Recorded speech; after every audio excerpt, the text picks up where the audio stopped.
হে everyone, আসসালামু আলাইকুম। Welcome back to another brand new video. আজকে আমার রেসিপিতে রয়েছে চিনি ছাড়া ছানার সন্দেশ। অল্প উপকরণে ঘরেই অতি সহজেই তৈরি করা যায় ছানার সন্দেশ। এই সন্দেশ ছোট থেকে বড় সকলেই খুব পছন্দ করে। তাহলে চলুন দেখে নেই কীভাবে তৈরি করতে হয় এই ছানার সন্দেশ। সন্দেশ তৈরি করার জন্য আমি প্রথমে নিয়ে নেব ছানা। আমি এখানে 1 কাপ পরিমাণে ছানা নিয়েছি। ছানাটা হালকা ভেজা ভেজা নিয়েছি। তারপর হাত দিয়ে ভালো করে কিছুক্ষণ মাখিয়ে নেব। ছানাটা অবশ্যই ভালো করে মাখিয়ে নিতে হবে। যতক্ষণ পর্যন্ত নরম না হয়ে আসে ততক্ষণ পর্যন্ত ছানাটা ভালো করে মাখিয়ে নিতে হবে। তারপর এর মধ্যে দিয়ে দেব হাফ কাপ গুঁড়া দুধ, 1 চামচ চিনি। চিনিটা জাস্ট বাইন্ডিংয়ের জন্য দিয়েছি তাই 1 চামচ দিয়েছি। 3 চিমটি এলাচের গুঁড়া, 1 চামচ ময়দা। তারপরে সব উপকরণগুলো ভালো করে একটু মাখিয়ে নেব। আমাদের সব উপকরণ কিন্তু এখানে দেওয়া হয়ে গেছে, আর কিছুই লাগবে না এই সন্দেশ তৈরি করতে। তারপর একটু সময় নিয়ে ভালো করে মাখিয়ে নিতে হবে যেন ছানার ভিতরে কোনো দানা দানা ভাব না থাকে। তাই অবশ্যই ভালো করে মাখিয়ে নিতে হবে, এতে করে ছানাটা মিহি হয়ে যাবে, সন্দেশটাও খেতে ভালো লাগবে। আমার মাখানো হয়ে গেছে। এই অবস্থায় আমরা জাল করে নেব।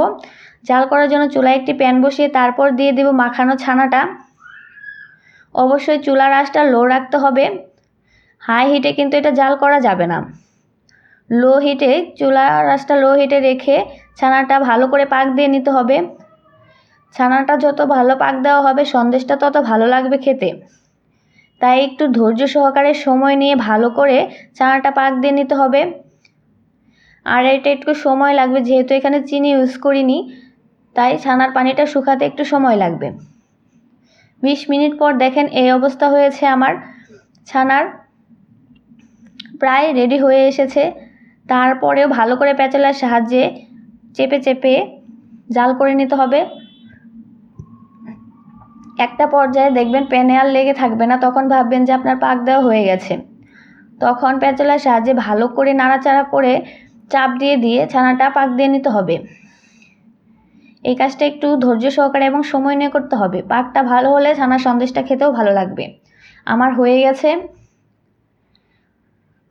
একটা বাটিতে পলিব্যাগ নিয়ে নেব।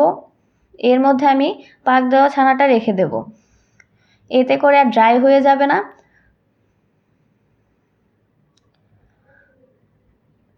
আমি এরকম সাজ দিয়ে আজকে ছানাটা সন্দেশটা তৈরি করব, তাই একটু ঘি ব্রাশ করে নিয়েছি। এরকম সাজটা আপনারা বাইরের দোকানে বা সুপার শপে পেয়ে যাবেন। এর প্রাইসটা খুব একটা বেশি না। অল্প একটু ছানা নিয়ে তারপর হাত দিয়ে ভালো করে সমান করে নিতে হবে, এতে করে দেখতেও সুন্দর লাগবে।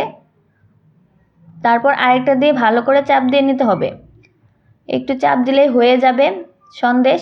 দেখেন অতি সহজেই তৈরি হয়ে গেল সন্দেশ। এই সন্দেশটা যাদের ডায়াবেটিস আছে তারাও খেতে পারবেন, কারণ এতে চিনি নাই। অতি সহজেই তৈরি হয়ে গেল চিনি ছাড়া ছানার সন্দেশ। এটা খেতে কিন্তু অসম্ভব মজাদার হয়ে থাকে। রেসিপি ভালো লাগলে চ্যানেলটি সাবস্ক্রাইব করে নিয়মিত চ্যানেলের সাথেই থাকবেন। দেখেন সন্দেশগুলো দেখতে কি সুন্দর দেখাচ্ছে। ভালো থাকবেন, সুস্থ থাকবেন। দেখা হবে নেক্সট কোনো ভিডিওতে। আল্লাহ হাফেজ।